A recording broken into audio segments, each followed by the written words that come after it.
One common complaint I see in regards to the potential rumor of Marvel Studios revealing the identity of Matt Murdock, aka Daredevil, to the bigger world is how do they deal with the story and then getting him to suit back up? And I thought that was implied in my last video, but I guess I'll cover it in more detail, so let's talk about that.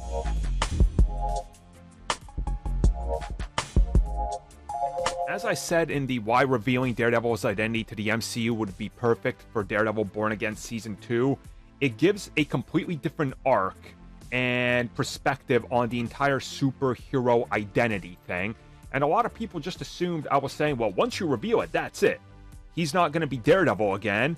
And once he's possibly in Cell Block D doing that whole storyline where the villains feel like, oh, you must be Daredevil, but he's not suiting up, that's the end of it. That's not what I was implying, obviously. What I was implying is by, let's say, midway through the season, Daredevil is already out. So now you're saying, okay, so he's going to go 9 episodes of the second season of Born Again without ever being Daredevil and us seeing Daredevil? No. As a matter of fact, you're going to see tons of Daredevil. And this is how you structure Season 2. The identity's been revealed at the end of Season 1. The first half of Season 2, Wilson Fisk really needs to show everybody he's right. Matt Murdock, sure, he's accused, guilty and stuff. There's some proof he's going to get locked up, but they're very careful with these hero types. And they're like, look, we got to really assess this whole thing. He's let out pretty quickly out of Cell Block D because, again, there's not a whole lot here. He was thrown into the prison quickly, knee-jerk reaction, but he's let out on logistics. Why? Well, he suspected this would happen. And he had a contingency plan. The contingency plan is just like the comics.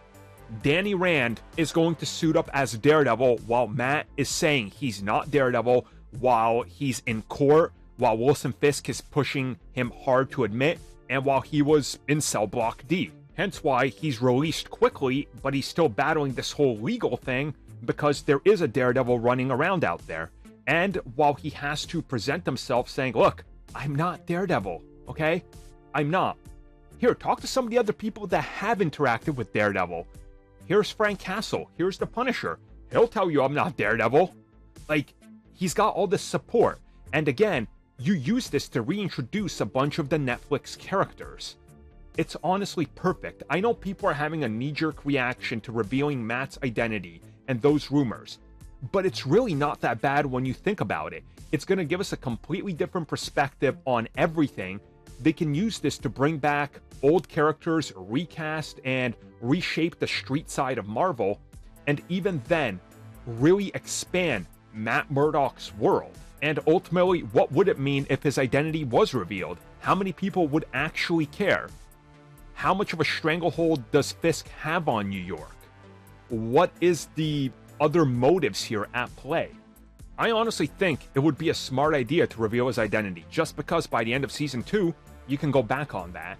And then, you go back to Daredevil suiting up again, and you officially give him the suit with the double D's on it, because now he's officially Daredevil. He's gonna go by this, and his name's been cleared. I don't know, maybe he could just get Doctor Strange to make everybody forget about it. I mean, what could possibly go wrong, right?